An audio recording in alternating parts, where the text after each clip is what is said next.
Então, pessoal, nessa parte agora do PAD de revisão, a gente vai falar um pouquinho sobre funções. Essa parte de funções, a gente vai focar principalmente no domínio e imagem das funções, porque é um assunto que vai ser muito necessário quando a gente estiver vendo o conteúdo de continuidade em limites. Nesse sentido, o domínio é basicamente todos os pontos em que a função é definida, todos os pontos que o valor de x pode assumir que vai entregar um valor real para a gente. E esses valores reais, os pontos que a lei de formação entrega, é basicamente a imagem da função. Como é muito mais fácil só explicar o que é domínio e imagem, a gente vai fazer alguns exemplos agora. O primeiro exemplo é esse aqui bem simples, a raiz quadrada de x mais 2. Como eu tinha dito, o domínio são todos os pontos em que os valores de x pode assumir para a função ser definida no ponto. Nesse sentido, a gente sabe que a raiz quadrada ela só é definida para valores maiores ou igual a 2, para valores maiores ou iguais a 0, porque não existe raiz quadrada de número negativo.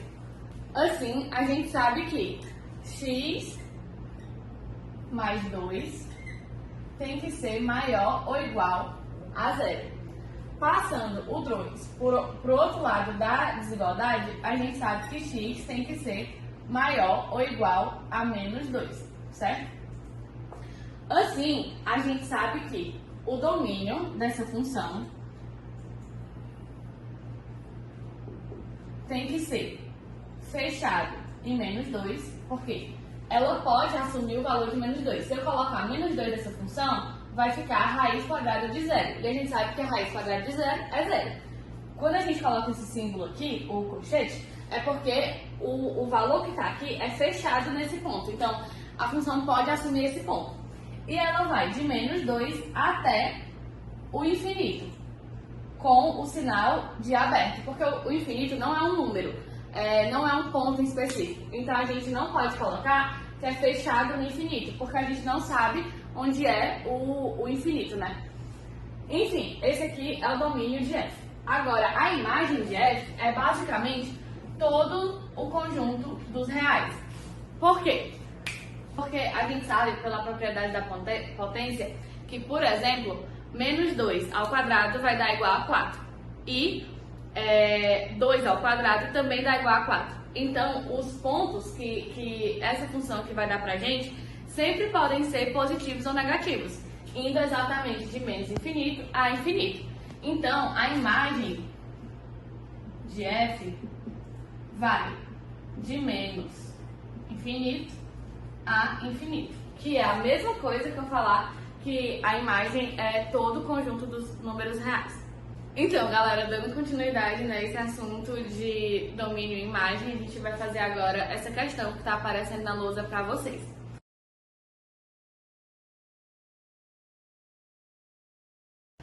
O item A dessa questão pede qual é os pontos para onde x assume esses valores que estão aqui no quadro. Primeiro, quando x assume o valor de menos 2, qual é o ponto que ela entrega, né? A gente consegue ver no gráfico que quando x é menos 2, como é uma malha quadriculada, a gente sabe que o valor que ela entrega é 2 positivo. Quando o x for 0, a gente percebe na malha que o valor vai ser menos 2. Quando o x for 2, a gente percebe que o valor que assume é 1. Ali tá o pontinho fechadinho no 1. E quando x for 3, a gente percebe que o valor que ela assume é ali mais ou menos 2,5 positivo no y. Esse item aqui foi bem fácil de ver. Agora, o item B, ele fala quando o ponto for 3, quais são os valores que x pode assumir. A gente percebe ali que quando a função ela está no ponto 3, os valores que ela pode assumir seria x igual a menos 4 e x igual a 2.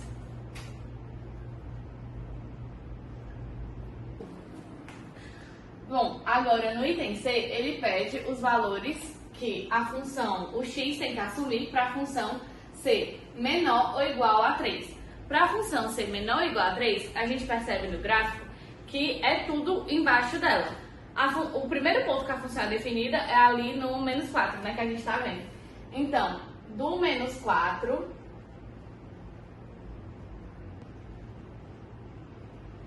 até 4, que é o último ponto em que ela é definida. Porque depois dali a gente não tem mais gráfico, então a gente não sabe qual é o comportamento dessa função.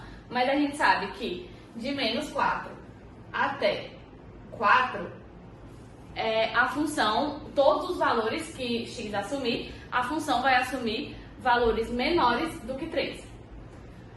Agora, para o item D, ele pergunta primeiro qual é o domínio da função. Como a gente viu no item anterior, o domínio da função é x pertencente aos reais, tal que os valores que x pode assumir é menos 4 até 4. Um detalhe importante de citar aqui, pessoal, é que a gente pode sim colocar o menor igual ou maior igual, porque tanto no ponto menos 4 quanto no ponto 4, a função é definida no gráfico, porque a gente percebe que a bolinha que tem é uma bolinha fechada, pintada. Se a bolinha fosse aberta, dessa maneira aqui, é porque a função não é definida no ponto específico. Agora, indo para a imagem, como a gente falou no primeiro exemplo desse par de revisão, a imagem são todos os valores que a função pode retornar para a gente. A imagem dessa função aqui em específico vai de menos 2 fechado, porque a função é definida em y igual a menos 2, até 3 positivo também fechado, porque a função também é definida em 3. E por fim, o último item, o item E, ele pergunta quais são os trechos em que g de x é crescente. Pessoal, não confundam crescente com positivo. Um gráfico crescente é um gráfico onde a curva está subindo. E um gráfico decrescente é onde a curva está descendo. Analisando o comportamento do gráfico, a gente percebe que de menos 4 até 0, a função é decrescente. Ou seja, ela tem esse comportamento aqui, ó. E de 0 até 2, ou seja, de 0 até 2, a função tem um comportamento crescente, ou seja, é assim a curva dela. E por fim, de 2 até 4, o comportamento é de novo decrescente. Então a resposta é de x indo de 0 até 2. Então, pessoal, dando continuidade nesse assunto, a gente vai agora fazer a questão 59.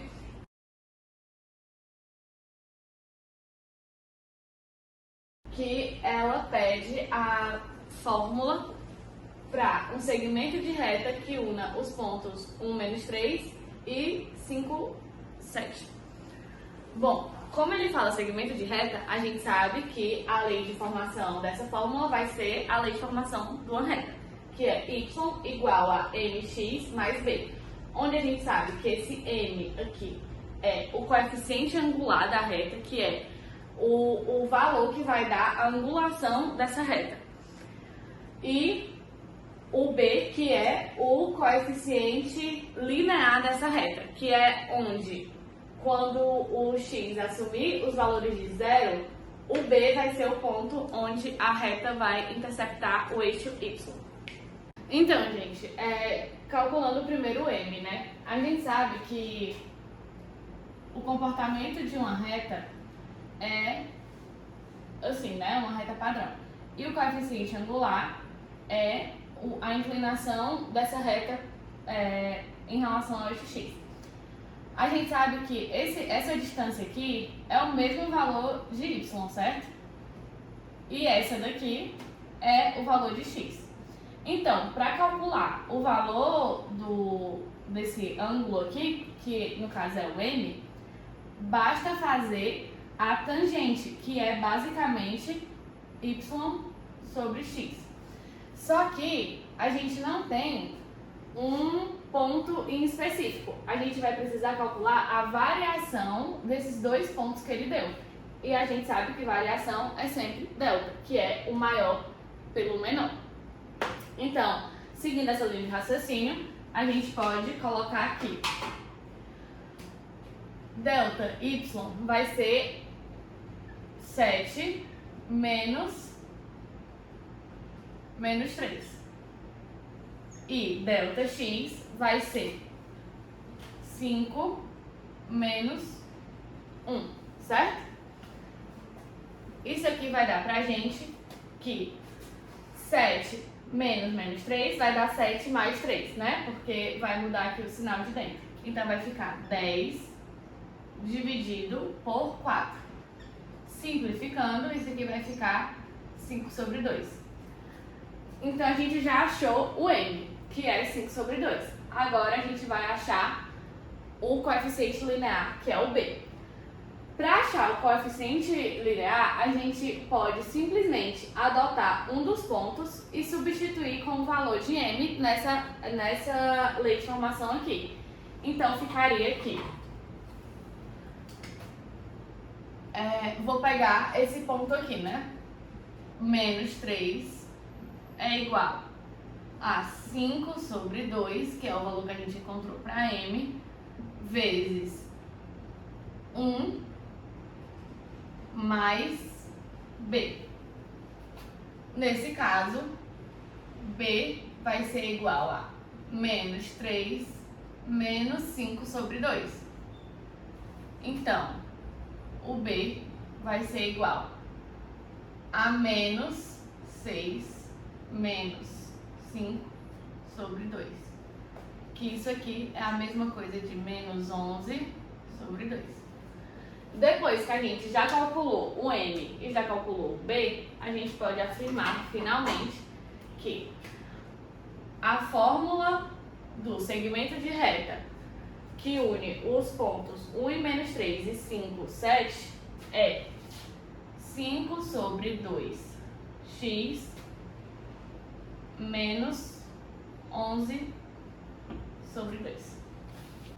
Então, gente, indo para a última questão da nossa revisão de funções, a questão 63, ela traz para a gente esse gráfico, né, que está aparecendo na tela, e ela pede para dar a lei de formação da função que gera esse gráfico. Bom, eu tentei reproduzir aqui o gráfico na lousa, não ficou tão perfeitinho como na foto do livro, né? Mas ele basicamente dá uma malha quadrada pra gente, em que cada lado do quadrado vale 1. Então, para fazer a fórmula que vai gerar esse gráfico, a gente percebe que o gráfico é gerado por duas retas diferentes. Então, essa função é uma função por partes, porque não tem nenhuma lei de formação direta, por exemplo, uma lei de formação de uma questão de uma função de segundo grau, que vai dar de cara esse desenho aqui do gráfico. Então a gente vai resolver isso aqui por partes. Para resolver isso aqui por partes, a gente vai chamar essa reta aqui de reta A e essa reta aqui de reta B. A gente vai tratar como se fossem duas retas diferentes, porque é isso que elas são. Bom, vindo primeiro para a reta A, seguindo o mesmo exemplo da questão anterior, a gente sabe que uma reta é formada pela lei y igual a m vezes x mais b, onde m é o coeficiente angular e b é o coeficiente linear. Bom, a gente sabe que m é igual a delta y sobre delta x. Então, como é delta, como é uma variação, a gente tem que pegar 2 pontos de y e 2 pontos de x. Observando aqui o comportamento do gráfico, a gente pode escolher para a reta A, a gente pode escolher os pontos 0, 3, quando x é 0, o y vai ser 3, e o ponto 3, 0, que quando x é 0, ou quando x é 3, o y é 0. Nesse sentido, voltando aqui para o nosso coeficiente linear, ou coeficiente angular, a gente sabe que vai ficar 0 menos 3 dividido por 3 menos 0. Isso aqui vai ficar menos 3 dividido para 3, que vai ficar igual a menos 1. Continuando, no mesmo linha de raciocínio da questão anterior, a gente sabe que o coeficiente linear, basta a gente aplicar um desses pontos na função junto com o coeficiente angular que a gente já encontrou. Então, para a reta A, ficaria... vou pegar aqui o ponto 0,3. Então, ficaria y igual a 3, né? Fica menos 1 vezes 0 mais b. Então, a gente tem que b é igual a 3. Certo? Nesse sentido, qual é a fórmula da reta B? A fórmula da reta B é y igual a menos x mais 3. E a gente sabe que a reta B vai de 0 a 3. Certo? Agora, vamos fazer a reta B. Bom, gente, depois de ter calculado qual é a lei de formação da reta A, agora a gente tem que calcular a lei de formação da reta B. Então, a reta B, a gente vai escolher, da mesma forma que a gente fez para a reta A, a gente vai escolher 2 pontos. A gente pode primeiro escolher o ponto 3, 0 e o ponto 5, 4. Bom, agora, seguindo a mesma linha de raciocínio, a gente vai calcular o coeficiente angular da reta B. Vai ficar m igual a delta y sobre delta x. Delta y vai ficar 4 menos 0 dividido por 5 menos 3. Isso aqui vai dar igual a 4 dividido por 2, que dá igual a 2. Seguindo nessa mesma linha de raciocínio, a gente vai encontrar agora o coeficiente linear. Eu vou escolher substituir no ponto 3, 0, que é mais fácil, né? Então, vai ficar